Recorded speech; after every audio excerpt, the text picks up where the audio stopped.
so you're a Gumroad creator, Yes.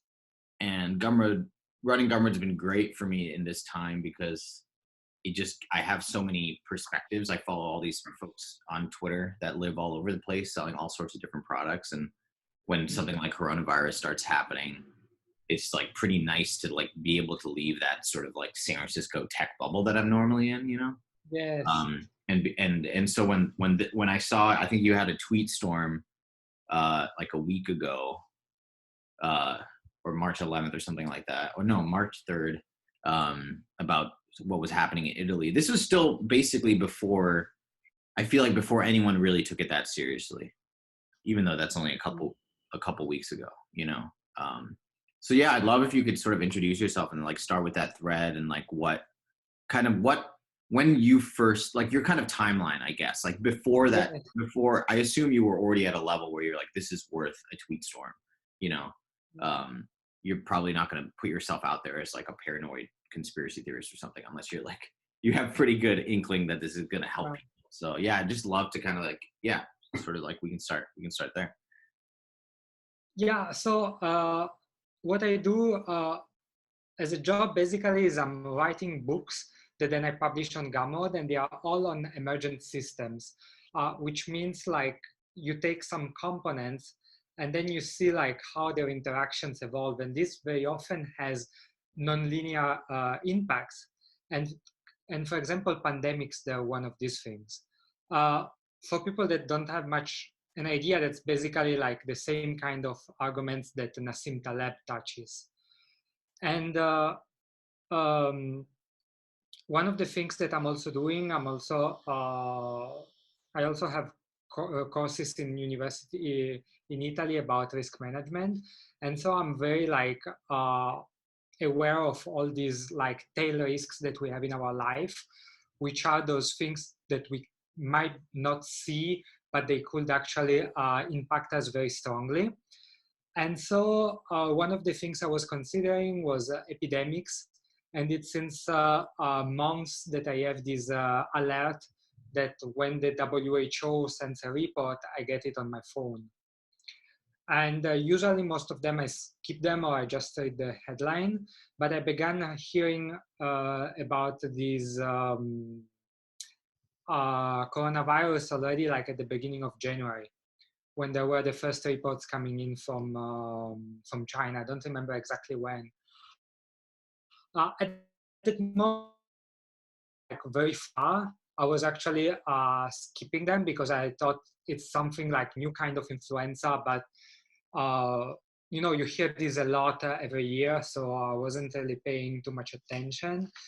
Then I think it was around the 20th of February, we began having the first case in Singapore, where I'm currently staying for these few months.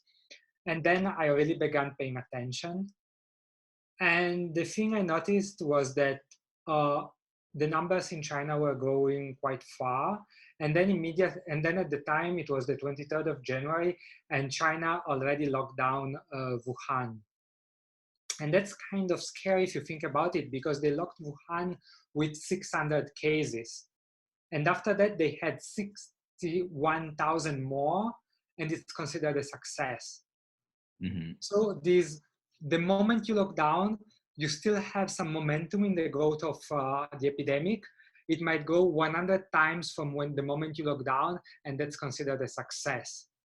And they really locked it down like almost like not how Italy is locking down. That's a really lockdown, and that's kind of scary and makes you understand like how important it is to act very early. Uh, Here in Singapore, then thankfully they closed out the borders with China very soon. Then we began having the first cases. Uh, so one of the first things I did was like to try to assess what I could do.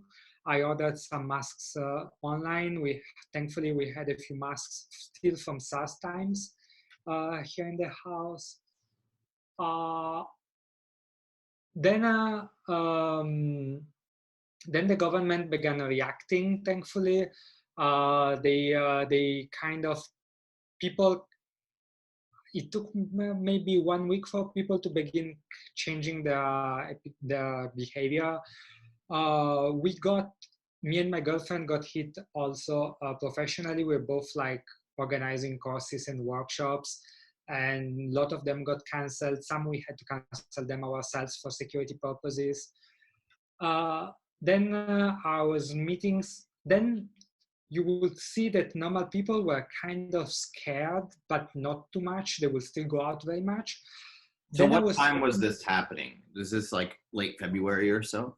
this is around the St. Valentine, so 10, 14 of February. Gotcha. And could you also, you talked about SARS briefly, you already had masks.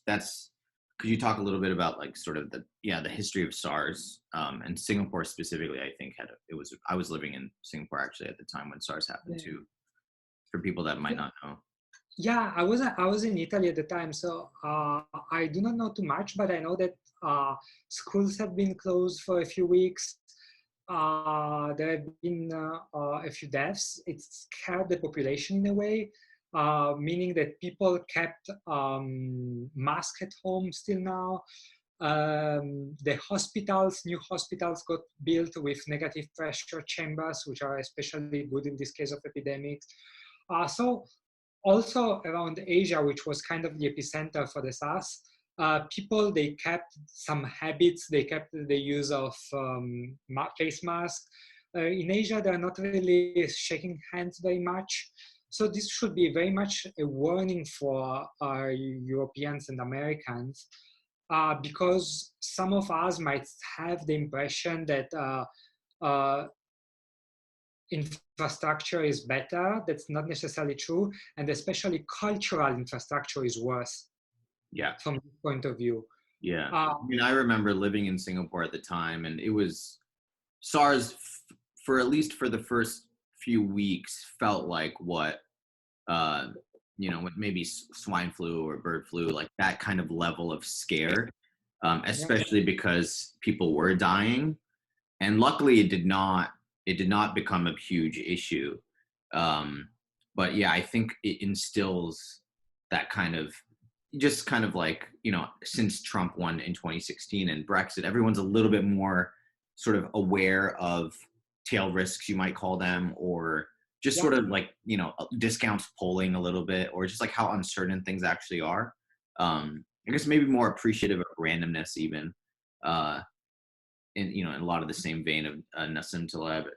And I think going through SARS like that, I think just kind of attunes you to like, if this happens again, your reaction time is, 10 times faster, because all of those things that you went through, you can kind of, in a month or two with SARS, you can kind of compress into like a 3-day, like, okay, this is hitting the same things in my nervous system. Like I need to react to this. Yes. Yeah. Yeah, and that's an advantage, and that should be even more scarier for like Europeans and Americans that do not have this experience. Then to give you, still to continue with the timeline, around the 6th of February, I already realized that there is a lag problem, which means that the number of cases we see today are indicative of the situation 10 days ago, because of the time it takes for the virus to incubate. And at that moment, I already called my parents back in Italy, and I told them already to buy masks and to stock up food and to begin washing their hands more and do some of those things. They didn't, because Really? at the time the situation was very far away. Mm. Then on the 23rd of February, situation in Singapore got under control. China began having this slowdown, but that was the explosion in Italy, the 23rd of February, because the 21st of February, people, they began testing finally on people that didn't come from China. And they discovered this huge epicenter outside of Milan. And the thing which is scary is that we got extremely lucky, because patient number 1, his friend came back from China. And so that made him qualify for testing. But then we discovered that the friend who came from China had nothing to do with it. So if we didn't test that, we would have discovered, we would have been like 1 week later. 1 week later, we already had, I think, about 1,000 cases or something. So it means that we would have begun acting much, much later. And this should be a warning for also for other countries, like do not wait for testing. Because what we're seeing in Italy is that now in Italy we have the lockdown. It has an immense social cost. But if we had the lockdown 2 weeks ago, the social cost would have been the same, but the benefits much higher. Mm-hmm. The thing is that almost all the measures, they scale linearly over time. So every day that you take them, they have the same cost. But the benefits, they're incredibly higher if you take them earlier. Mm-hmm. And that's one more point to act early. Okay, so 23rd of February, first scary headlines on the newspaper. They quarantine 11 cities. So you can imagine how fast it came. 22nd of February, I go to bed. We had 3 cases in Italy. I wake up, the cases began something around 20 and 11 cities are in quarantine. Wow. So for some people, their life completely changed. Those people are still in quarantine. Wow. I call back my parents again. This time my parents, they go to the supermarket, they stock up food. Then they go to the pharmacy, they want to buy a face mask, but they're already gone. Because people read the headline, they already got them. So my parents, they go to the hardware store where you can buy drilling guns, Mm-hmm. and they find the mask there. The day after, thankfully they did it the day, because on the day after, 24th of February, they were already there, run to the grocery stores in Italy. Wow. So that's how fast it So in goes. 3 days, roughly, it went from 2 days. 3 cases, Yeah, 2 days, from 3 or so cases tested, correct. to quarantines, run on the grocery stores, like just like that's insane. I mean, that's like a long weekend. You know, Yes. that's And great. yes, and no one saw it coming. 2 or 3 days before that, the Italian Ministry of Health said, we are doing everything needed according to all epidemiological valuations, Mm-hmm. which is Yeah, crazy, I especially saw like that. for, yeah. Yeah, I saw that. He said, yeah, there's basically we're doing what we can. We're following the process. And then 2 days later, it was like, Yes. no, this is gonna be a lot worse. Yeah. And then the thing is that we later discovered that, yeah, sorry, there was a bit of lag. We later discovered that already on Christmas in Italy, there has been 15 kilometers from the epicenter, there was an epidemic of pneumonia, which now sounds incredibly suspicious. So that's an idea that already one of the best measures that countries can do is to look for these statistical abnormalities and then test. And look, and if anywhere else in the world there is a new pathogen, then immediately test for that pathogen. I think that's something that after this epidemic will become a standard operating procedure. Yeah. Gotcha. So like kind of like Google flu trends or something. Do you remember that website? I guess they shut Yeah. it down. It was a little controversial perhaps, but it kind of like that idea where if you through user reporting or any, maybe even Google could do it through searches or something like that, you figure out like there's something happening here that is suspicious. Yeah. There's a virus or a novel virus or something like that that's we don't have herd immunity to or something, and we should really test this thing out, figure out what's happening. Yeah. And then I want to link on this. There is this concept of circuit breakers. Francisco Amadeo proposed it on Twitter. I love it. It's the idea that you should have everywhere in the world, you should have some circuit breakers, which are alternative procedures that you use in case of emergencies or in case of statistical abnormalities. Because let's take, for example, the role of WHO. The idea of having a centralized organization that pools resources and organizes responses, it's great. But the problem is that you cannot have a centralized organization that also works as alarm bells. The alarm bell has to be decentralized and it has to be local. And then you can have a centralized organization that acts upon the alarm bell or not. But so that's one thing that probably we can integrate better later on. Yeah. Then continuing the timeline, Italians still don't take it seriously for the next 2 weeks. The other countries in Europe also. And then in 2 weeks, we quickly jump to about 4,000 cases. Now I don't remember the numbers exactly. But the thing is that we began to saturate the hospitals in Lombardy and especially in the city of Bergamo. And you begin hearing the first reports of doctors that begin asking the hard questions like, what do we do when we don't have hospital beds anymore?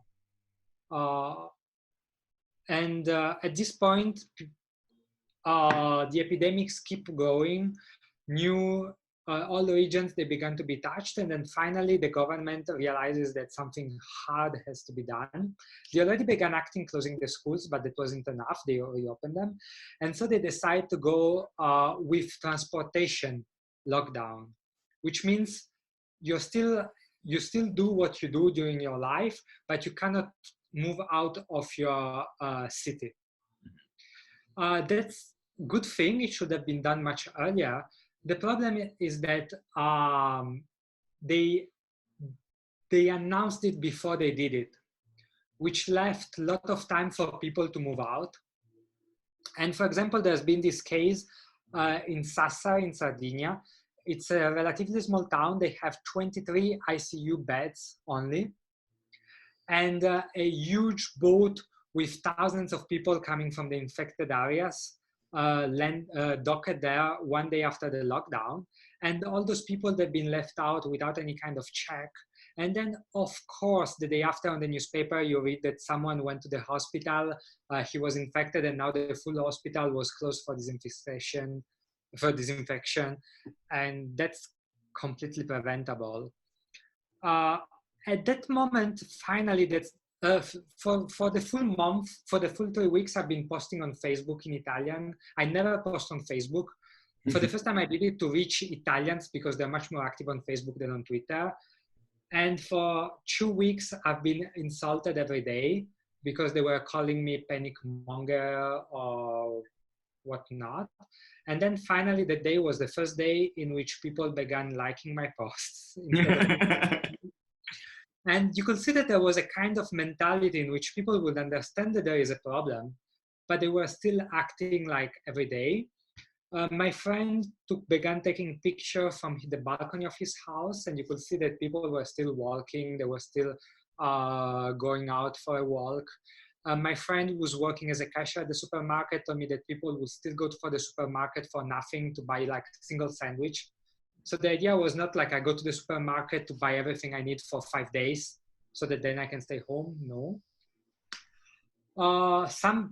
Of course, there were some people that began understanding, but that's not representative of all the population.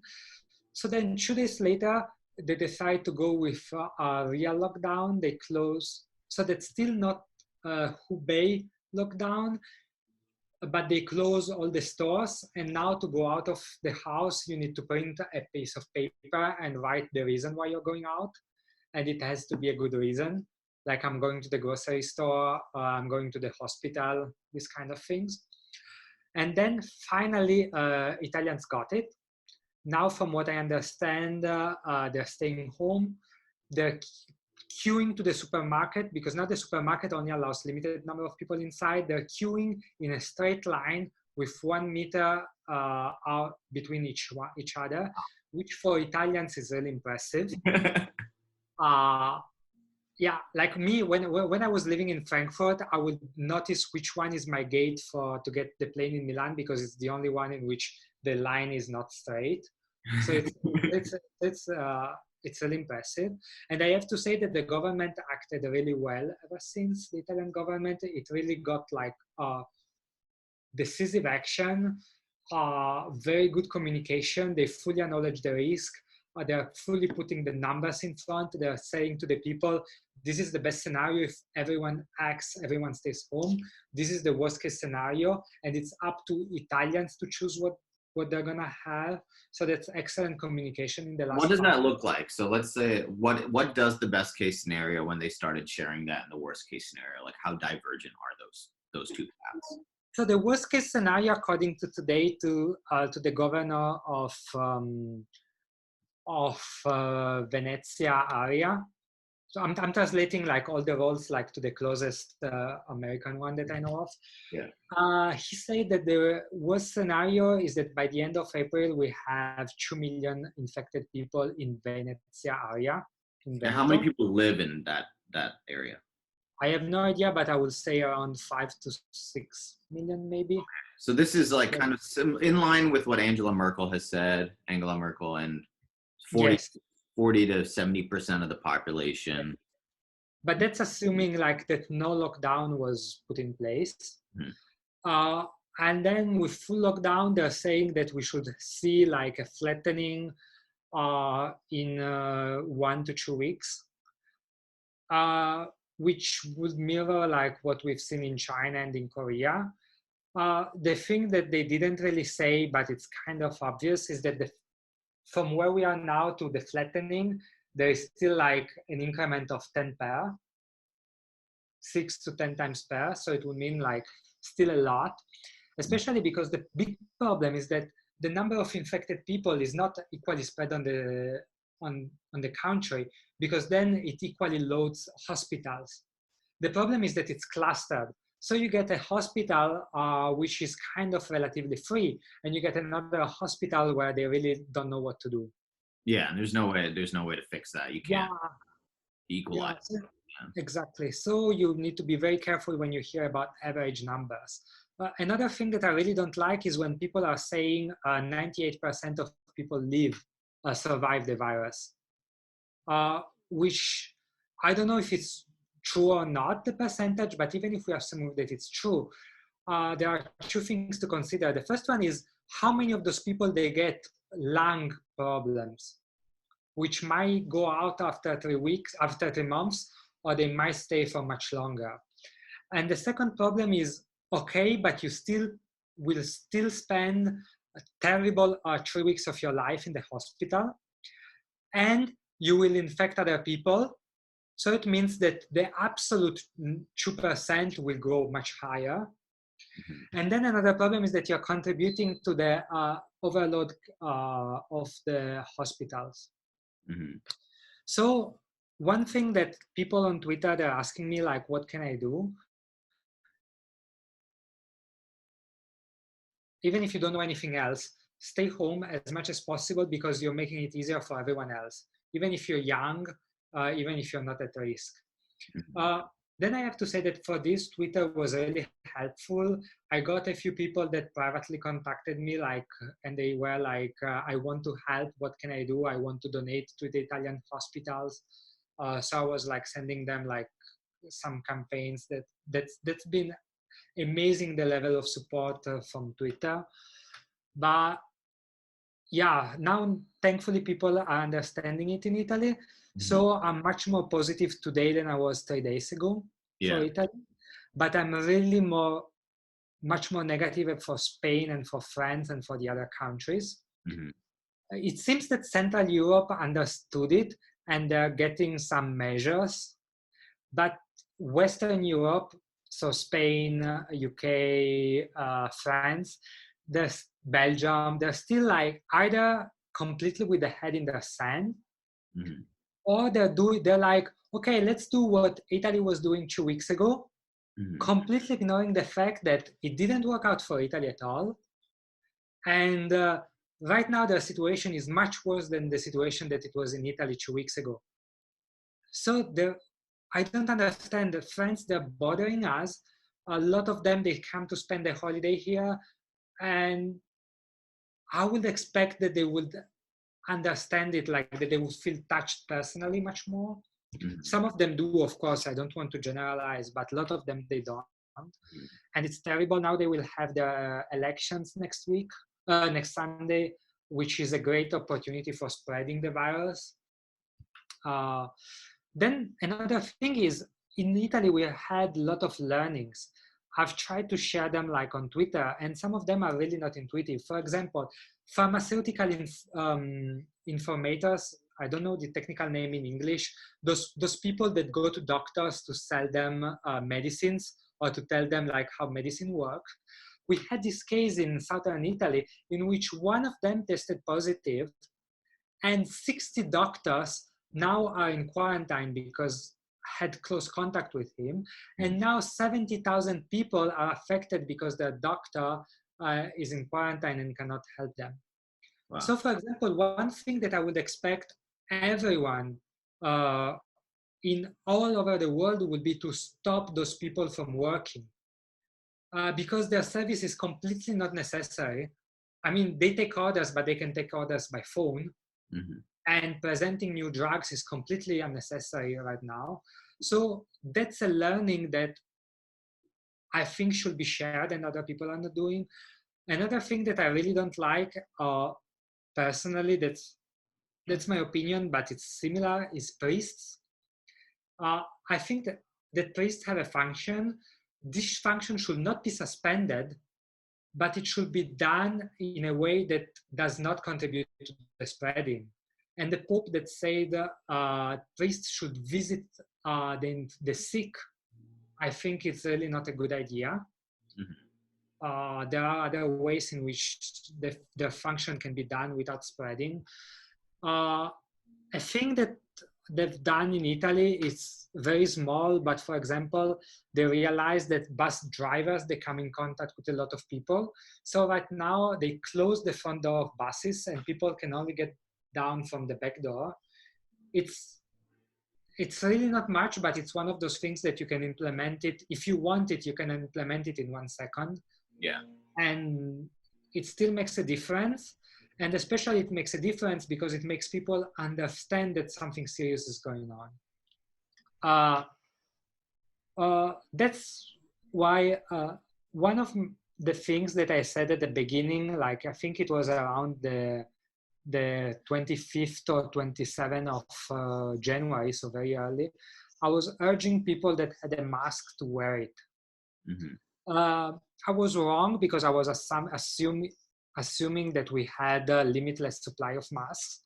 Then I realized that actually we should ration the masks and use them like only when it's necessary. But my point for saying that was, if I'm wearing the mask, I make it easier for everyone else to understand that something serious is going on. Mm-hmm. And that's why I really like that some presidents in some countries, when they were having like those press conferences, they were wearing the mask. Like, I don't care if they have the virus or not, if they will transmit it or not, but it sends a visible, costly signal. Mm-hmm. The presidents that refuses to shake hands, it's another visible, costly signal. And those are things that we need, especially in those countries that are still, they still didn't understand what's going on. Yeah, I mean, I think one really fascinating thing about this is it seems like, based on the numbers and the countries, the respective countries, it's so much of the spread is related to cultural, traditions and things like that, like handshaking and just like the social distancing that we do on a day-to-day basis, whether we take cars to work or public transport, all these different things. And so much, it's fascinating because I think so much of the top down is useful because it teaches people how to act bottoms up, right? If the NBA is suspended, every NBA fan is like, what the heck is going on? This is super weird. And you're just going to start, even I was at the grocery store stocking up like last weekend, so like 3 or 4 days ago. And it's just a noticeable shift in everyone walking around each other and all of these sorts of things, that kind of 6 feet recommendation.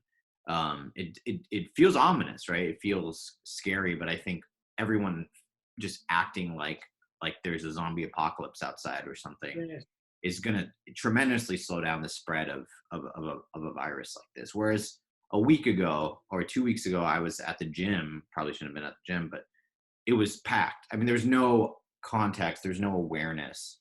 I gave my little swipe card to the to the attendant to get into the gym, and she took it with her hand, swiped it on the Yeah. little device, and then gave it back to me. And I was just like, in my head, I was like, why would you not just put the device there and then I could do it myself?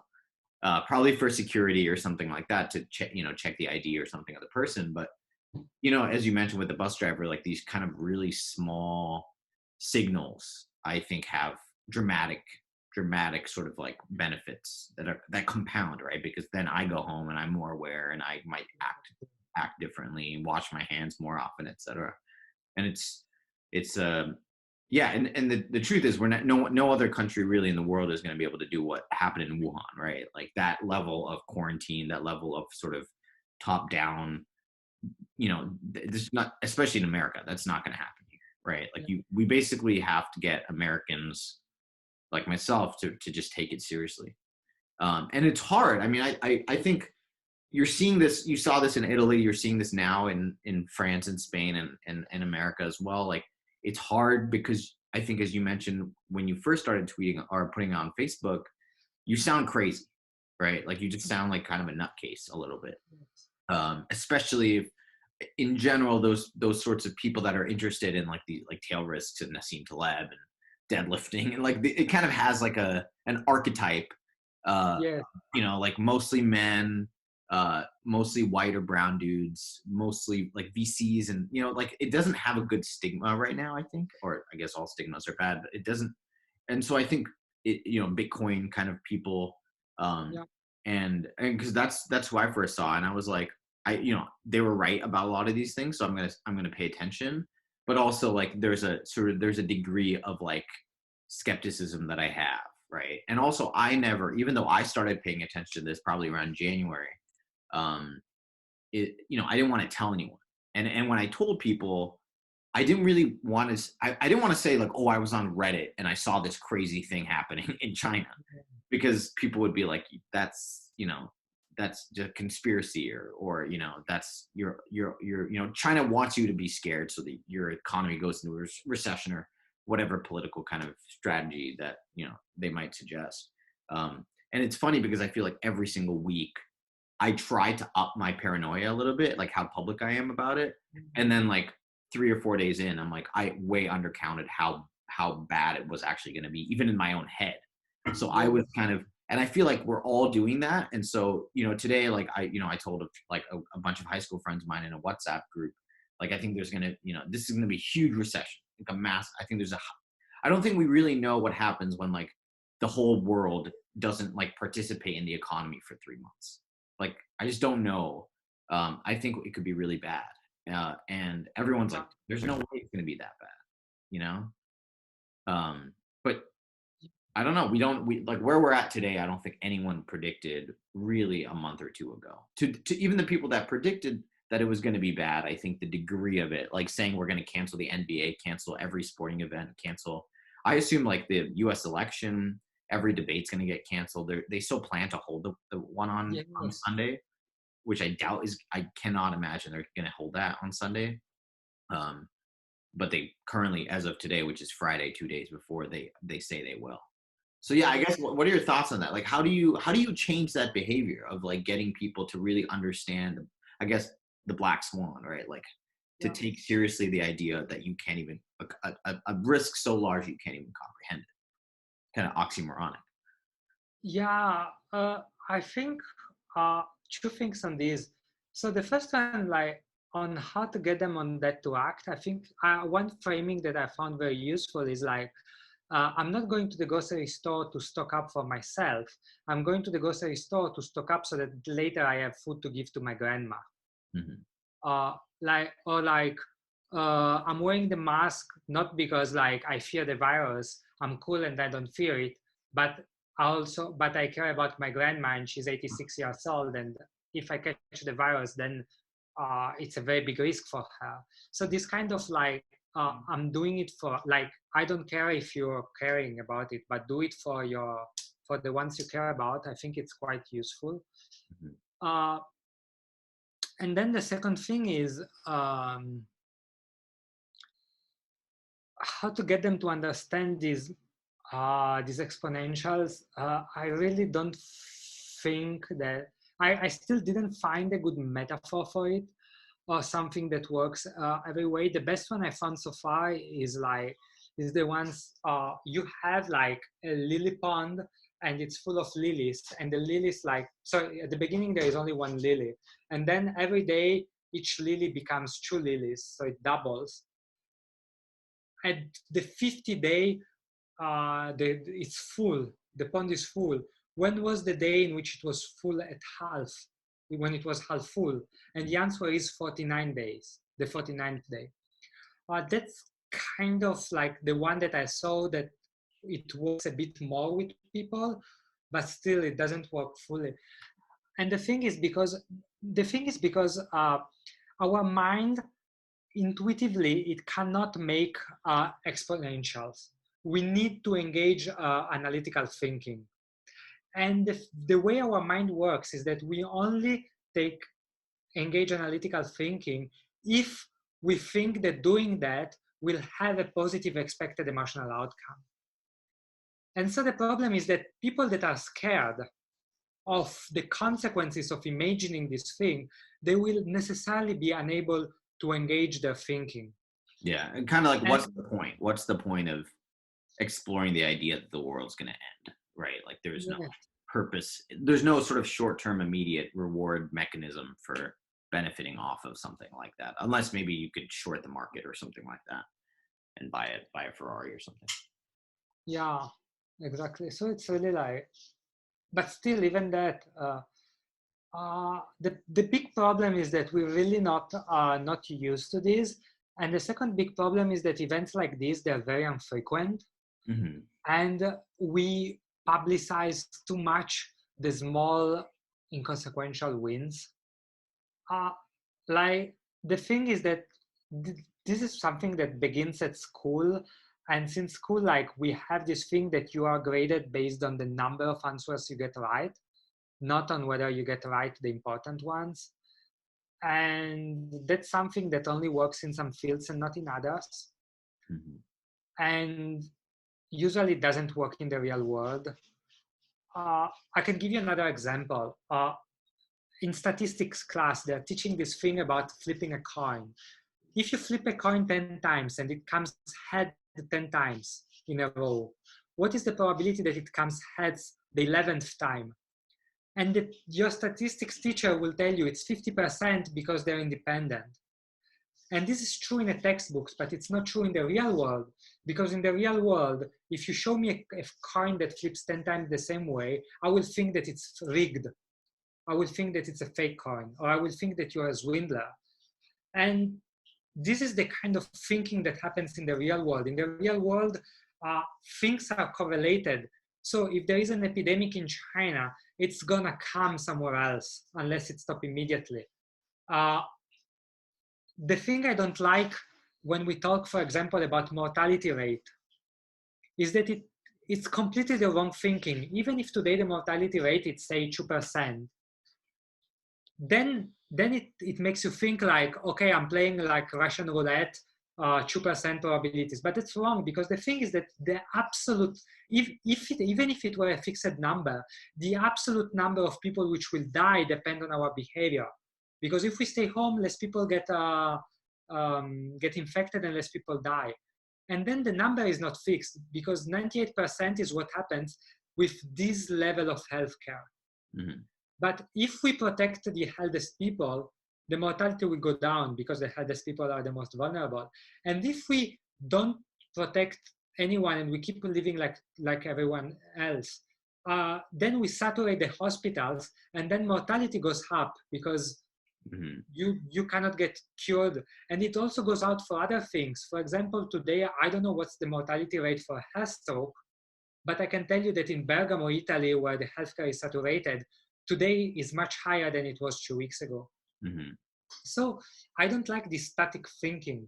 Yeah. The idea is that all the numbers we have today are representative of the past, and we can change the future with our behavior. And that's the message that politicians should. Yeah. I mean, I think this was super visible when in the 2016 US presidential election, right? Because everyone said over and over again, no one has blank, right? No one without military, like a government experience, has won the election. No one has done this. No one, has had no endorsements and won. There are all of these. No one has run, a huge company while running for election that he plans to still have ownership of afterwards and still won, and all of these sorts of things. There's all these data points that say Hillary would win the election, like 99.9%. Like there's just no possible way. But all those, as you mentioned, all those things are indicative of the past, right? And the world is only accelerating in terms of change, right? And so I think the past actually matters probably less than it ever has in terms of sort of applying statistical probabilities to our sort of current day system, because the way that we communicate information, the way that we travel, the way that we can even override experts' opinions on certain things, it's very, very different than it was 5-10 years ago, right? I'd say I notice this with startups often, because startups, we like to say there's a 10% success rate. Like 10% of VC-backed companies sort of get successful. And so I'll meet with sort of new founders sometimes, and they'll say, the odds of me being successful on this, is around 10%. So they kind of take that 10% and they almost kind of reverse engineer it into an idea that feels like it has a 10% success rate. But the chance of your startup succeeding is not 10%. That's just the statistical, what has happened in the past. And based on that 10%, right? Like people use that 10% to inform their decisions. They might purposefully fail more companies, like there's math happening there. Yes. To kind of continue to make that consistent. But actually, like, your odds have nothing to do with 10%. Like the problem you're solving, the market you're going after, like no one knows I can't tell you what percentage odds you have. But to kind of say, oh, it's 10%. And if I do this, it's 15%. And if I do the other thing, it's 10%, 8%, based on statistical odds, I think is, especially in markets where there's so few, the sample size is so limited anyways, that you're basing that number off, like, you trying to solve this problem, you're the only one trying to do that, right? Like, so it's either going to be 100% or 0%. It's not going to be 10%. And so I think people have a really hard time comprehending that, I think, of that kind of, like, it's easy to think like, oh, I have a 10% shot. But that's unlikely to be true, and almost like outsources the agency. It's like you're kind of saying, oh, it is what it is, right? Exactly. Whatever, like, for example, the 2% mortality rate, it might sort of imply that, like, no matter kind of what we do, we're going to get hit. We're going to have hundreds of thousands of cases, 2% are going to die. And it's like, no, that's not. But I do agree with you that I think when you hear that number over and over and over again, it becomes static. It becomes like, this is what it is. This is just, yeah. Yeah. And it Yeah. would be what it is if we did nothing, maybe, right? If we said, as humanity, we want to know what the actual mortality rate is, so let's just do absolutely nothing to react and see, right? Like kind of the Heisenberg, what uncertainty principle, right? Like let's not observe. Let's just let this happen. But of course, that would be sort of immoral, right? No, Yeah. not the right thing to do. One last thing I'd like to talk about is I think the lily pond metaphor is really great. I think the same idea with, like, have you ever heard the rice one, where you put Yeah, exactly. Yeah. 1 rice, 2 rice, 3 rice, like, or 4 rice, 8 rice, Yeah. how many rice, whatever you call that, pieces of rice you have in the 30 days, right? And it's like trillions or something. It's just like some insane number. But the one that I heard when I was building Gumroad was, if you're doubling every 3 months, which was our goal, was to roughly grow 20% in the early days, every month. So every quarter we would double, and every year we would sort of roughly grow by 10x, order of magnitude. And I remember someone telling me, like, if you're doing this basically every 3 months, the majority of your users have no idea, like, what you were even doing 3 months ago. They didn't even know what Gumroad was. So every time you ship a product feature, within 3 months, more people are going to think about Gumroad as having always had this feature than never having it, or having built it even, right? and I think about that quite a bit when I well, like Yeah. we went through we started the company in 2011, now it's 2020, and we did a round of layoffs in 2015, so roughly almost halfway. Um, and and so two-thirds of the volume happened after the layoffs. So, but in my head, the Gumroad, my story is we went through this whole journey. So sometimes when I talk to creators, they started using Gumroad in 2016, 2017. They have no idea about all of these other things, you know. But I think it helps me comprehend it because it's like it's just a personal example. But I think it's, yeah, it seems like humans don't really have the brain, the almost physical brain capacity. Like we're missing something in order to kind of really comprehend exponential growth. Like we just can't think in numbers that big. Um, it's a really, really hard. I mean, the closest I remember feeling to this was when Bitcoin started rising in 2017, I think, January or Yeah. something. Or maybe 18, I forget what exact, but when it went from like, Yeah. $100 or something to 20,000 Yeah. or something, and the, every single day felt insane for like a month in a row or two, whatever it Yeah. was, every single day. And that's what happens. Like if the US economy went from 1 trillion to 2 trillion to 4 trillion every single day, our brains would explode. Like we wouldn't even know. And every single day, what we'd say is that was it. That was it. Yeah. That's impossible. That's never going to happen again. And I remember the Bitcoin thing felt like that. It was like, this is it. Like Bitcoin's 2000, it's never going to grow. Bitcoin's 4000, it's never going to grow. Like this is it. Like it's, Bitcoin is 8,000. And eventually it did hit that ceiling, 19,000, 20,000, whatever it was. But every single time it was like, there's no way this is going to get better. Sell now or whatever, right? And that's the closest I've felt to what's happening with coronavirus, where every single day, especially in the US, because we're kind of where Italy was 10 days ago, right? So we're starting to get to that kind of, we're really on the cusp, it feels like, of being like, oh, this is a big deal elsewhere. Yeah. But it's not, it's going to be a problem, but it's kind of like a really bad flu. I still hear that a couple times. Whereas Yeah. I think by Monday, now with Tom Hanks and the NBA and all these Yeah. kind of personal anecdotes that make it feel really close to home. Yeah. Like it's only a matter of time, in my opinion, until a major politician gets sick, and For perhaps sure. passes away.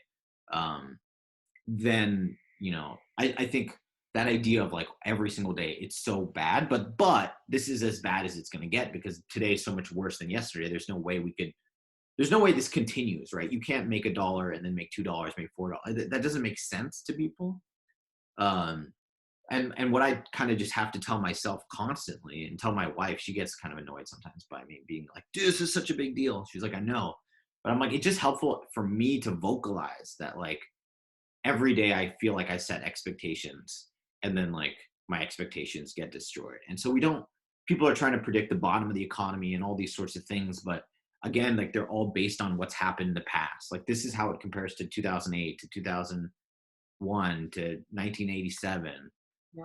But the truth is we have no clue. Like no one, I mean, 3 months ago, this thing wasn't on anybody's radar, right? Exactly. The biggest news was Kobe Bryant had passed away. That was massive. That no one had ever seen a celebrity death become that big. Like if you look at the Google Trends for that, it's just insane how large it was. Twitter, I think, saw an order like a 8x more volume on that trend than any other trend ever. But it's like instead of thinking of it like an abnormality, it could be like this is just the new normal. This is just what's happening. Yeah. So, anyways, I really appreciate you doing this. I'll put this on YouTube. Hopefully, it's Thank educational for you. people. And I'll also mention your handle. What is your handle, just in this video, so people know on Twitter to go follow you? Because I think Yeah. you're one of the best people to follow, especially if you're not following people outside of the sort of like North American bubble. Thank you. It's Dellanna Luca, so it's spelled DELLANNALUCA.